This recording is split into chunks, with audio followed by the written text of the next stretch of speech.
ఉమ్మడి మెదక్ జిల్లాలో నిన్న కుండపోత వర్షం పడింది. మెదక్లో అత్యధికంగా 19.85 సెంటీమీటర్ల వర్షం కురిసింది. సిద్దిపేటలోనూ వాన పడింది. హుస్నాబాద్ నియోజకవర్గం అక్కన్నపేట మండలం గండిపల్లిలో 17 సెంటీమీటర్ల వర్షపాతం రికార్డైంది. లోతట్టు ప్రాంతాలు నీట మునిగాయి. ఇవాళ కూడా భారీ వర్ష సూచన ఉండడంతో జిల్లా యంత్రాంగం అప్రమత్తమైంది. ఉమ్మడి మెదక్ జిల్లాలో వర్షాలు, వెదర్ అప్డేట్, ప్రస్తుత పరిస్థితులపై మరిన్ని డీటెయిల్స్ శ్రీధర్ అందిస్తారు. జిల్లాలో నిన్న కుండపోత వర్షం కురిసింది. మెదక్ జిల్లా కేంద్రంలో 17 సెంటీమీటర్లు, ఇటు సిద్దిపేట జిల్లాలోని అక్కన్నపేట మండలం గండిపల్లిలో 17 సెంటీమీటర్ల వర్షపాతంతో ఈ రెండు ప్రాంతాల్లో భారీ వర్షం నిన్న నమోదైంది. మిగతా ప్రాంతాల్లో ఇటు మెదక్ చుట్టుపక్కల గ్రామాల్లో కూడా మోస్తారు నుంచి భారీ వర్షపాతం నమోదైంది. ఇటు హవేలిగన్పూర్ మండలంలో ఇటు 10 నుంచి 5 సెంటీమీటర్ లోపు పలు గ్రామాల్లో వర్షపాతం నమోదైంది. దాంతోపాటు హుస్నాబాద్ నియోజకవర్గంలోని అక్కన్నపేట కావచ్చు, గండిపల్లి ప్రాంతంతో పాటు ఈ హుస్నాబాద్ నియోజకవర్గంలో పలు ప్రాంతాల్లో కూడా 17 నుంచి దాదాపు 10 సెంటీమీటర్ లోపు పలు గ్రామాల్లో వర్షపాతం నమోదైంది. దాంతోపాటు ఈ సిద్దిపేట జిల్లాలోని ఇటు అక్కన్నపేట మండలంతో పాటు ఇటు సిద్దిపేట జిల్లాలో మోయతుమ్మెద వాగు కూడా ఉధృతంగా ప్రవహిస్తూ రాకపోకలు నిలిచిపోయే పరిస్థితి ఉంది. దాంతోపాటు కోయేడ ప్రాంతంలో కూడా భారీ ప్రవాహం రోడ్డుపైన ఇందుర్తి ఆ రోడ్డుపైన ప్రవహించడంతో ఆ ప్రాంతంలో కూడా పూర్తిగా అయితే రాకపోకలు నిలిచిపోయిన పరిస్థితి. ఇటు మెదక్ జిల్లా కేంద్రంలో కూడా నిన్న ఉదయం కొంత చిరుజల్లులు పడుతాయని ఎక్స్పెక్ట్ చేసినప్పటికీ కానీ ఆకాశం ఏదైతే కొంత మబ్బులు కమ్ముకొని ఉండడం, చిరుజల్లులు పడతాయని భావించినప్పటికీ భారీ వర్షపాతం నమోదైంది. ఎందుకంటే ఒక 15 రోజుల క్రితమే మెదక్ జిల్లా కేంద్రం ఎన్నడూ చూడని ఒక కుండపోత వర్షం, భారీ వర్షం చూసింది. దాంతోపాటు మెదక్ జిల్లా కేంద్రంతో పాటు మెదక్ హవేలిగన్పూర్ మండలంలో పలు ప్రాంతాల్లో కుండపోత వర్షం కారణంగా జలదిగ్బంధమైన పలు గ్రామాలు.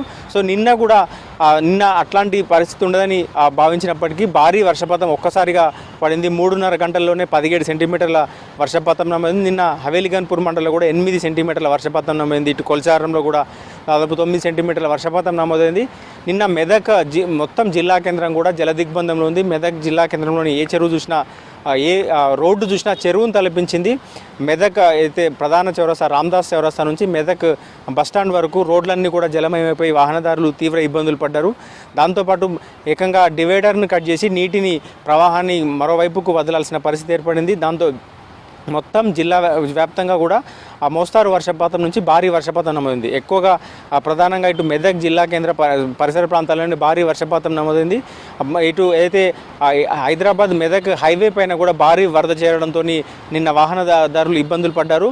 గాంధీనగర్ కాలనీతో పాటు మెదక్లో లోతట్టు ప్రాంతాల్లో ఉన్నటువంటి పలు కాలనీలన్నీ కూడా నిన్న ఉదయం నుంచి డే అంతా పడ్డ వర్షానికి భారీగా ఇళ్లలోకి నీరు చేరింది. రోడ్లన్నీ కూడా షాపుల్లోకి నీరు చేరింది. మరోసారి మెదక్ ఉలికి పడ్డటువంటి పరిస్థితి ఉంది. రాత్రి కూడా కొంత మోస్తారు వర్షం పడడంతో రాత్రి ఎట్లా గడుస్తుందంటూ కూడా మెదక్ వాసులు భయాందోళనకు గురయ్యారు. మరోవైపు రాత్రి ఇటు సిద్దిపేట జిల్లాలో భారీ వర్షపాతం నమోదైంది. సిద్దిపేట జిల్లా కేంద్రంతో పాటు సిద్దిపేట జిల్లాలోని పలు ప్రాంతాల్లో భారీ వర్షపాతం నమోదైంది. ప్రధానంగా హుస్నాబాద్ నియోజకవర్గంలో ఆ భారీ వర్షపాతానికి ఏదైతే కుండపోత వర్షానికి ఇళ్లలోకి నీరు చేరడం, షాపుల్లోకి నీరు చేయడంతో ఫైర్ ఇంజన్లు పెట్టి ఇళ్లలో నీరును బయటకు తీయాల్సిన పరిస్థితి ఏర్పడింది. నిన్న రాత్రంతా కూడా భారీ వర్షానికి రోడ్లన్నీ కూడా జలమయమైపోయినాయి. ఇటు సంగారెడ్డి జిల్లాలో కూడా మోస్తారు వర్షపాతం నమోదైంది. సో ఈ సీజన్ ప్రారంభం నుంచి పడాల్సిన వర్షపాతం కన్నా దాదాపు హెవీయెస్ట్ అంటే మోస్తారు వర్షపాతంతో పాటు భారీ వర్షం కాకుండా పడాల్సిన వర్షపాతం కన్నా దాదాపు అయితే భారీ వర్షపాతం ఈ ప్రాంతంలో ఇటు మెదక్ కావచ్చు, సిద్దిపేట జిల్లాలో నమోదైంది, సంగారెడ్డి జిల్లాలో కూడా. సో ఉమ్మడి మెదక్ జిల్లాలో ఈరోజు కూడా కొంత చిరుజల్లులు పడుతున్నాయి అక్కడక్కడ. దాంతోపాటు ఆకాశం మేఘావృతమై ఉంది. ఈరోజు కూడా వర్షాలు ఉన్నాయని వాతావరణ శాఖ అధికారులు చెప్తున్న నేపథ్యంలో మెదక్ ప్రాంత వాసులు కావచ్చు, ఇటు సిద్దిపేట జిల్లాలోని పలు ప్రాంతాల వాసులు కావచ్చు అయితే ఆందోళనకు గురవుతున్నారు. ప్రధానంగా లోతట్టు కాలనీలో నివసిస్తున్న ప్రజలు మాత్రం ఇళ్లలోకి నీరు చేరుతున్న సందర్భాల్లో తీవ్ర ఇబ్బందులు ఎదుర్కొంటున్నారు. ఇటు మెదక్లోని పలు కాలనీలో చిన్న వర్షాన్ని కూడా నీరు చేరుతుంది. ఇటు పెళ్లికోటాలు కావచ్చు, సాయినగర్ కావచ్చు, ఇటు గాంధీనగర్లో ఉన్నటువంటి చిన్న వర్షాలకు కూడా డ్రైనేజీ పొంగి ఇళ్లలోకి నీరు చేరిన సందర్భాలు ఉన్నాయి. కానీ నిన్న పడ్డ భారీ వర్షపాతం మరోసారి మెదక్ వాసులను భయాందోళనకు గురి చేస్తుంది. సో మెదక్లో ఈరోజు కూడా వర్షాలు ఉన్న నేపథ్యంలో సీఎం ఆదేశాల మేరకు అయితే జిల్లా కలెక్టర్ ఈరోజు సమీక్షా సమావేశం నిర్వహిస్తున్నారు మెదక్ కలెక్టరేట్లో. మెదక్లో భారీ వర్షాలు ఉన్న నేపథ్యంలో అప్రమత్తంగా అధికారులు ఉండాలని సూచిస్తుండడంతో పాటు ముందు జాగ్రత్త చర్యలు తీసుకోవడానికి ఈరోజు మెదక్ కలెక్టరేట్లో ఒక రివ్యూ సమావేశం కూడా ఏర్పాటు చేస్తున్నారు. సో దాంతోపాటు లోతట్టు ప్రాంతాల ప్రజలను కూడా అప్రమత్తం చేస్తున్నారు. ఇంతకుముందు అయితే కొన్ని తాండాలు అయితే హవేలిగన్పూర్ మండలంలో ఉన్న తాండాలన్నీ కూడా జలదిగ్బంధంలో ఉన్నాయి. వారందరినీ కూడా కూడా అప్రమత్తం చేస్తున్నారు. సో వరద ఎక్కడి నుంచి వస్తుందనే దానిపైన కూడా పూర్తిగా ఇది సమాచారం సేకరిస్తున్నాము. వర్షాలు ఎక్కడ పడే అవకాశం ఉందనే నేపథ్యంలో అక్కడ లోతట్టు ప్రాంతాల్లో నివసించే వారిని అప్రమత్తం చేస్తున్నామంటే అధికారులు చెప్తున్నారు. సో ఓవరాల్గా మెదక్ జిల్లాను మాత్రం మరోసారి వర్షం అయితే జల దిగ్బంధంలో ఉంచేసిన పరిస్థితి ఏర్పడింది. రోడ్లన్నీ చెరువులు తలపించేలా ఉంది. ఈరోజు కూడా కొంత వర్షం పడే అవకాశం ఉన్న నేపథ్యంలో ఈరోజు కూడా భారీ వర్షాలు పడే అవకాశం ఉన్న నేపథ్యంలో అధికారులు అప్రమత్తమవుతున్నారు. సిద్దిపేట జిల్లాలో కూడా ఇటు హుస్నాబాద్ నియోజకవర్గంలో భారీ వర్షపాతం నమోదైంది.